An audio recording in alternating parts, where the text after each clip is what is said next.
नमस्कार दोस्तों, आप सभी का एक बार फिर से स्वागत है हमारे YouTube चैनल पे। जैसा कि आप लोग को पता है कि जो भी करंट के इंपॉर्टेंट टॉपिक रहते हैं वो हमारे द्वारा लेके आए जाते हैं और आपको समझाने की कोशिश करते हैं। तो चलिए ये देखते हैं आज के इंपॉर्टेंट टॉपिक कौन कौन से हैं। आज के जो इंपॉर्टेंट टॉपिक हैं वो स्थान से रिलेटेड है। तो चलिए देखते हैं कौन कौन से स्थान क्या इंपॉर्टेंस है और इन टॉपिक में क्या महत्वपूर्ण है। तो चलिए आइए देखते हैं। हमारा पहला जो इम्पोर्टेंट स्थान है वो क्या है, डायमंड ट्रायंगल। तो जो डायमंड ट्रायंगल है वो क्या चीज है, तो बौद्ध से महात्मा बुद्ध से रिलेटेड ऐसे स्थान जो काफी महत्व रखते हैं उन्हें डायमंड ट्रायंगल कहा जाता है। तो चलिए आइए देखते हैं। उसमें 3 स्थान दिए गए हैं, रत्नागिरी, उदयगिरी और ललितगिरी है। तो ये 3 स्थान को डायमंड ट्रायंगल कहा जाता है जो कि आपके उड़ीसा के क्षेत्र में है। तो चलिए आइए देखते हैं कि हाल ही में रत्नागिरी उड़ीसा के डायमंड ट्रायंगल का एक भाग है। ठीक, रत्नागिरी एक भाग है, फिर उदयगिरी है, फिर ललितगिरी है। ये इसका एक भाग है। रत्नागिरी में उत्खनन में एक विशाल बुद्ध का सिर मिला है, विशाल बुद्ध का सिर मिला है एक चीज। दूसरी चीज मिली है, एक विशाल ताड़ का पेड़ मिला है। तीसरा एक प्राचीन दीवार मिली है और एक चौथा बुद्ध के कुछ अवशेष भी मिले हैं। तो ये आपके डायमंड ट्रायंगल के ललितगिरी रत्नागिरी में मिले हैं जो कि उड़ीसा में वैसे तीनों है ही। तो चलिए आइए देखते हैं। डायमंड ट्रायंगल 3 बौद्ध स्थलों, अभी देखिए आ गया। तो कौन कौन से बौद्ध स्थल, रत्नागिरी, उदयगिरी और ललितगिरी का संगम पर स्थित है। तो अभी हम मैप में देखेंगे कि कैसे ये किस स्थान पर है। तो चलिए आइए देखते हैं। स्थित है ये भुवनेश्वर से कितने दूर है, 90 किलोमीटर की दूरी पर स्थित है। ये स्थल बौद्ध धर्म के वज्रयान, तो बौद्ध धर्म के कितने शाखाएं थी, 3 शाखाएं थी। पहली थी थेरवाद और दूसरी थी महायान और तीसरी थी वज्रयान। तो ये जो आपका वज्रयान वाली शाखा थी वो इसी संप्रदाय की थी। तो ज्ञान प्राप्ति के एक प्रणाली जिसमें तांत्रिक और रहस्यमय, तो तांत्रिक और किन चीजों का इसमें महत्व होता था, तांत्रिक और रहस्यमय तकनीक शामिल है। ये संबंधित है जिसे लोकप्रिय रूप से डायमंड व्हीकल के नाम से जाना जाता है और इसलिए इसका नाम डायमंड ट्रायंगल पड़ा है। तो डायमंड व्हीकल क्या पड़ता है, जो ये चीजें हैं, तो इसीलिए इसका नाम डायमंड ट्रायंगल पड़ा। तो चलिए इसका लोकेशन देख लेते हैं कहाँ पे है। तो आपका लोकेशन है, तो ये मैप में आप देख लीजिए कि जो आपका लोकेशन है ये आपका है उदयगिरी, ये रत्नागिरी और ये ललितगिरी। तो यही आपके जो है डायमंड ट्रायंगल है, ये आपके डायमंड ट्रायंगल है। ये आपका उड़ीसा वाला क्षेत्र है पूरा, ये उड़ीसा है, ये पूरा उड़ीसा है। ये आपका उसमें ये डायमंड ट्रायंगल।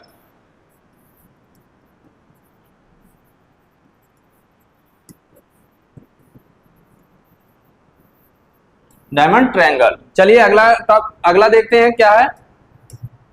अगला है हमारा जो कि श्रीलंका मेश्वर वन्य जीव अभयारण्य। तो हम देखते हैं कि जो वन्य जीव अभयारण्य इसमें कुछ जो ये श्रीलंका का नहीं, एक्चुअली ये आंध्र प्रदेश का है। इसका नाम है श्रीलंका मल्लेश्वर वन्यजीव अभयारण्य और ये आपके इस वन्यजीव में अभी कुछ ऐसे शिलालेख और आलेख मिले हैं। तो आइए चलिए इनके बारे में देखते हैं कि क्या है। तो भारतीय पुरातत्व सर्वेक्षण जिसे ASI archaeological site of India survey of India ने श्रीलंका मल्लेश्वर वन्यजीव अभयारण्य का सर्वेक्षण किया है, जिसमें महत्वपूर्ण प्रागैतिहासिक और प्रारंभिक ऐतिहासिक शैल कला और शिलालेखों की खोज की गई है। तो जो शैल कला और शिलालेख मिले हैं वो अभी हम दिखाएंगे आप लोगों को। तो यह अभयारण्य कहाँ पे है, आंध्र प्रदेश के कटप्पा जिले में यह एक पारिस्थितिकी और ऐतिहासिक रूप से महत्वपूर्ण संरक्षित क्षेत्र है। ये पारिस्थितिक तंत्र का भी क्षेत्र है, एक संरक्षित क्षेत्र है। यह पेन्नार नदी, आप देखेंगे कि जो पेन्नार नदियां आंध्र प्रदेश में बहती है कि जल ग्रहण क्षेत्र के रूप में कार्य करता है, जो इसके पूर्वी भाग से होकर बहती है और तेलुगु गंगा नहर है उससे जुड़ी हुई है। तो आप देखेंगे जो तेलुगु गंगा नहर है वो आंध्र प्रदेश में जुड़ी हुई है। यह अभयारण्य जेरडांस कार्सर एक पक्षी है जो कि विलुप्त प्राय हो गया था, फिर उसके बाद इसकी खोज की गई। तो देखिए क्या इसका जेरडांग कार्सर नामक एक पक्षी का भी पर्यावास है जो एक गंभीर रूप से संकटग्रस्त पक्षी है, जिसे एक शताब्दी तक विलुप्त प्राय समझा जाता था, लेकिन 1986 में इसे पुनः खोजा गया और ये काफी डेंजर्ड में है, इंडेंजर्ड स्पीसीज है। चलिए ये देखते हैं कि ये आपका श्रीलंका मलेश्वर वन्य जीव अभयारण्य कहाँ पे है। तो आइए देखते हैं। जो मन ये आपका कौन सा पक्षी है, इसका क्या नाम है, जेडांस कार्सर। और ये आपका श्रीलंका मलेश्वर मंदिर कहाँ पे है, Kadapa wildlife sanctuary Kadapa Andhra Pradesh में। और ये जो आपके शिलालेख मिले हैं और ये और आलेख यही मिले हुए हैं, तो वहां पे जो आलेख और शिलालेख मिले हैं वो यही है। चलिए अगला टॉपिक देखते हैं। अगला क्या है, किलौआ ज्वालामुखी। तो हम जानते हैं कि ये किलौआ ज्वालामुखी अक्सर न्यूज में रहता है और ये काफी भयावह इसकी तस्वीरें होती हैं और बहुत ही खतरनाक ये विस्फोट करता है और अक्सर इसमें विस्फोट पाया जाता है। ये लगभग सबसे बड़े ज्वालामुखियों में इसकी गिनती होती है। तो चलिए आइए देखते हैं ये हमारा किस द्वीप में, हवाई द्वीप में। तो हवाई द्वीप किसका द्वीप है, यूएसए का, जिसपे बहुत से अलग अलग देश इस पे कब्जा करना चाहते हैं और इस पे अपना हक जताते रहते हैं। तो चलिए ये देखते हैं। 23 दिसंबर 2024 से यह हवाई ज्वालामुखी राष्ट्रीय उद्यान के शिखर कैल्डेरा क्या होता है, ज्वालामुखी का जो बीच वाला भाग होता है, ये ज्वालामुखी पहाड़ है तो बीच का जो कीटनुमा भाग रहता है उसे कैल्डेरा कहते हैं, के अंदर समय समय से विस्फोट कर रहा है। तो कैल्डेरा में ही विस्फोट यहीं से होता है, तो ये कैल्डेरा है तो इसी में विस्फोट कर रहा है। किलौआ हवाईयन में इसका अर्थ है अत्यधिक विस्तृत रूप। तो हवाई द्वीप में इसका क्या किलौआ का अर्थ होता है, अत्यधिक विस्तृत, बहुत बड़ा। ज्वालामुखी विश्व का सबसे सक्रिय ज्वालामुखी है जो हवाई द्वीप के दक्षिण पूर्वी भाग में स्थित है।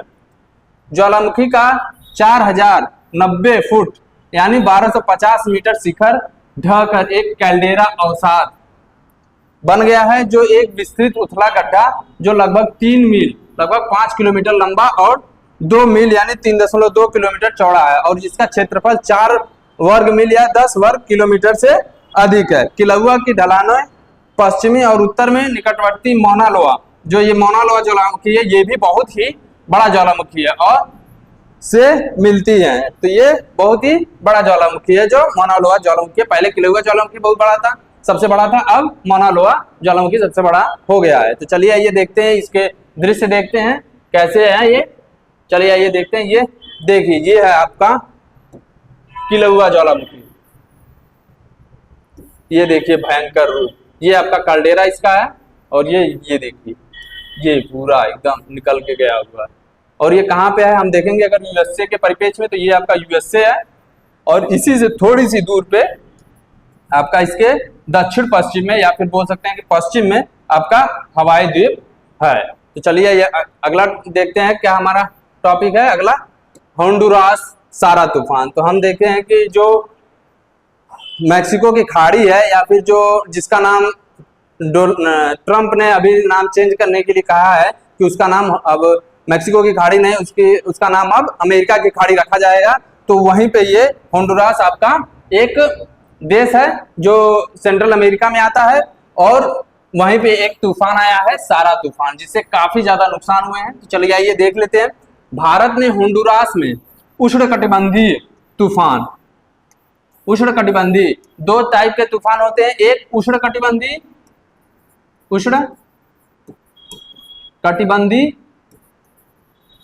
और एक होता है शीत उष्णकटिबंधीय। शीत उष्णकटिबंधीय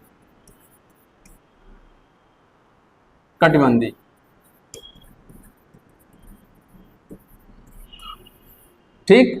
और इसमें से जो उष्णकटिबंधीय तूफान सारा के प्रभाव को ध्यान में रखते हुए वहां 26 टन मानवीय सहायता भेजी है।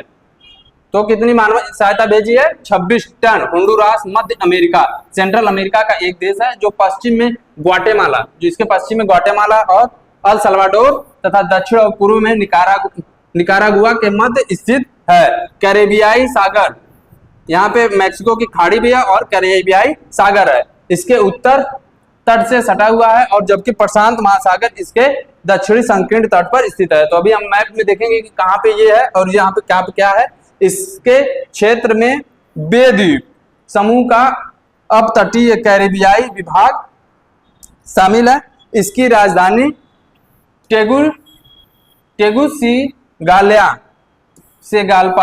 टेगुसिगाल्पा या कोयामेंगुएला के साथ है।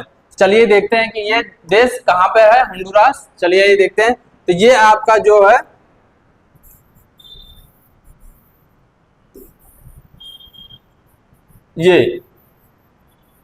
ये पूरा सेंट्रल अमेरिका है। तो उसी का ये जो देश है वो है होंडुरास द्वीप, होंडुरास। और जो आपका सारा तूफान है वो कैसे होकर गया है, आपका होंडुरास होते हुए फिर ऐसे गया है। तो ये आपका मैक्सिको की खाड़ी है, ये मैक्सिको की खाड़ी, ये आपकी उसके ऊपर है मैक्सिको की खाड़ी है। और ये किसको किसको टच करता है, इधर कैरिबियाई सागर और इधर प्रशांत महासागर को टच करता है। तो चलिए ये देखते हैं अगला टॉपिक क्या है। अगला टॉपिक है हमारा ला रियूनियन द्वीप। ये आपका मेडागास्कर के पास में एक ऐसा द्वीप है जो कि फ्रेंच यानी फ्रांस द्वारा ऑक्युपाइड एक द्वीप है। तो चलिए ये देखते हैं इससे रिलेटेड क्या चीजें न्यूज में रही हैं।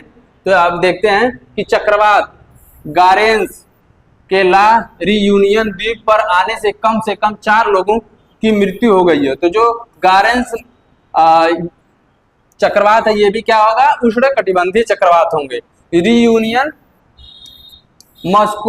मस्कारेने द्वीप समूह का द्वीप है जो एक फ्रांस का क्या है, फ्रांस के अधीनस्थ देश है, क्षेत्र है। यह पश्चिमी हिंद महासागर में मेडागास्कर से लगभग कितना दूर है, 420 मील या 680 किलोमीटर की पूर्व और मॉरिशस से 110 मील। अभी मॉरिशस के साथ भारत ने बहुत सारे समझौते भी किए हैं और 180 किलोमीटर है, दक्षिण पश्चिम में स्थित है।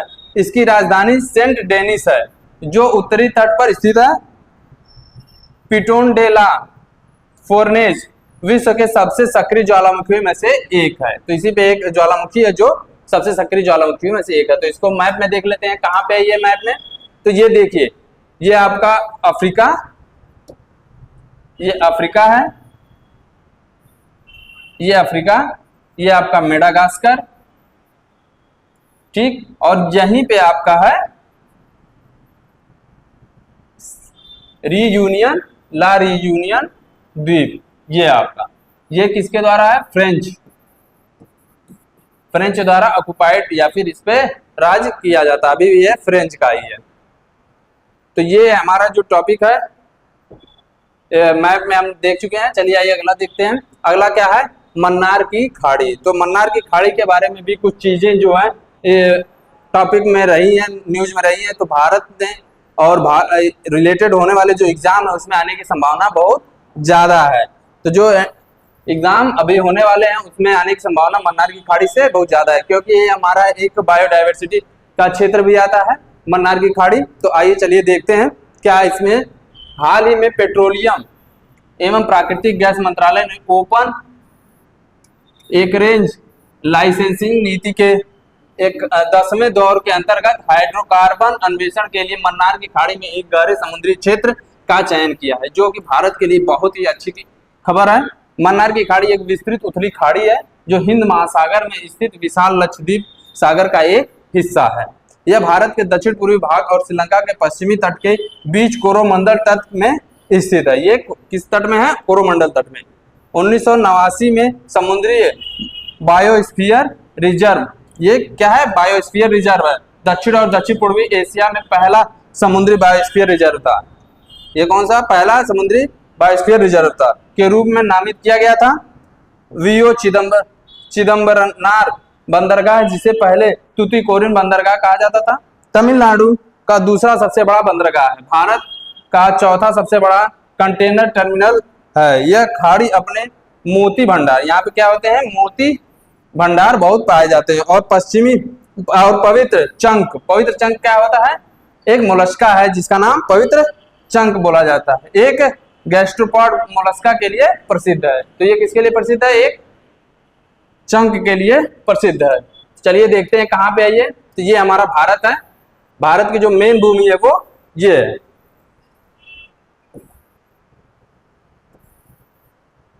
ये है, ये आपका केरला है, ये तमिलनाडु है, और यहीं पे आपका ये क्या है, मन्नार, गल्फ ऑफ मन्नार, मन्नार खाड़ी, पाक जल संधि ये है, ये देखते हैं हम मन्नार की खाड़ी, ये आपकी श्रीलंका ये है, ये आपकी मन्नार की खाड़ी है।